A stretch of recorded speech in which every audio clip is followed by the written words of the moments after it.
Story RH, le podcast RH qui ne vous raconte pas d'histoire. Bienvenue à toutes, bienvenue à tous.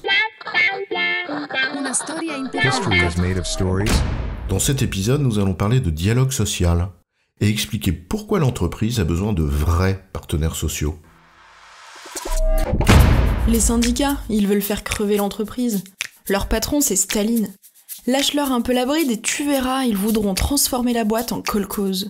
Kolkhoz toujours, oui. Les patrons, c'est tous des salauds qui exploitent les salariés, faut lutter contre le grand capital. On n'est pas sorti des ronces.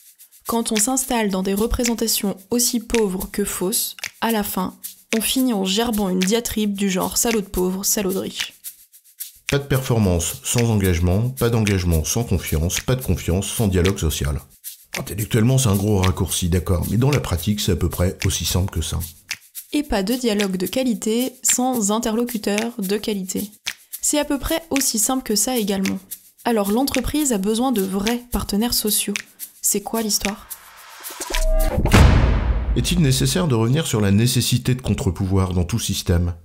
Si on comprend qu'un système déséquilibré dans lequel les intérêts d'une seule des parties prenantes priment sur ceux de toutes les autres, finit tôt ou tard par imploser d'une manière ou d'une autre. Les déséquilibres exagérés entre parties prenantes constituent notamment l'une des causes profondes du mal-être au travail. Mais ce n'est pas notre objet ici. Certains seront certainement tentés de réduire l'entreprise à un jeu mortifère du genre « qui perd gagne ». Ils réduisent alors l'entreprise à sa seule dimension de coalition politique, et aux rapports de force qui conduisent à des compromis possibles, certes, mais temporaires. Or, quand c'est la loi du plus fort qui l'emporte, c'est celle de la nécessité qui s'impose le plus souvent aux salariés.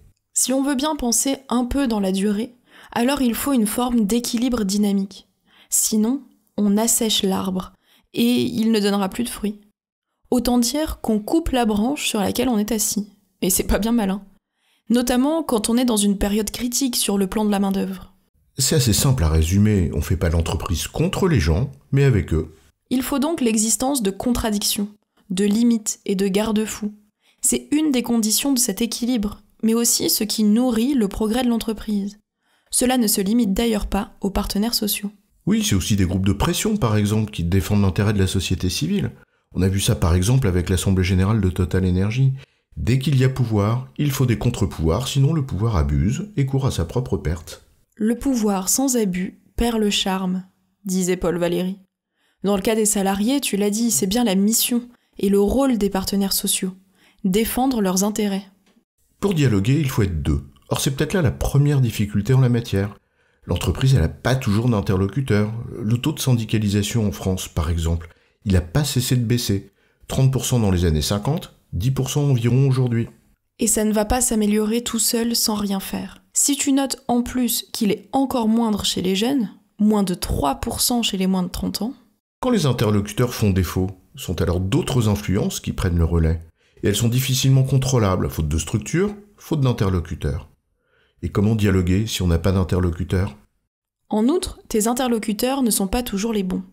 Les syndicats ne sont pas plus à l'abri que l'entreprise de voir des logiques individuelles prendre le pas sur le bien commun qu'ils sont supposés défendre, et pour lequel ils sont mandatés. L'être humain est justement humain.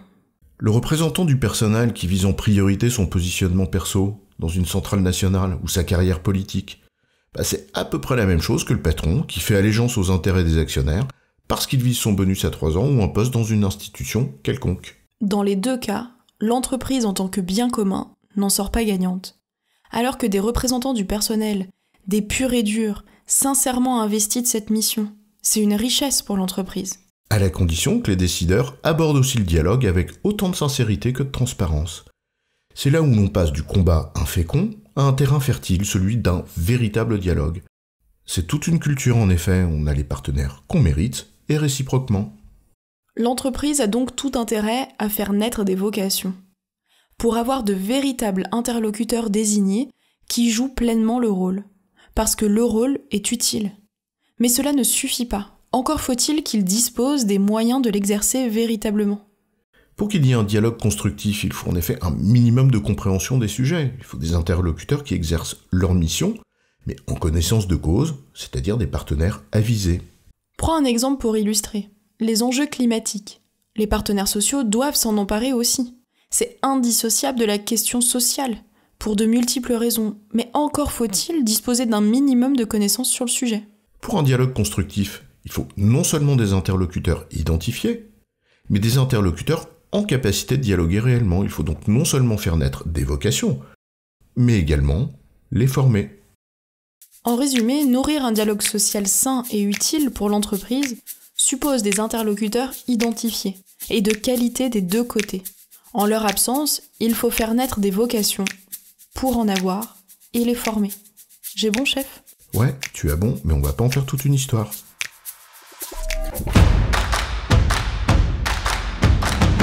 Story RH, le podcast RH qui ne vous raconte pas d'histoire. Retrouvez tous les épisodes sur storyrh.fr.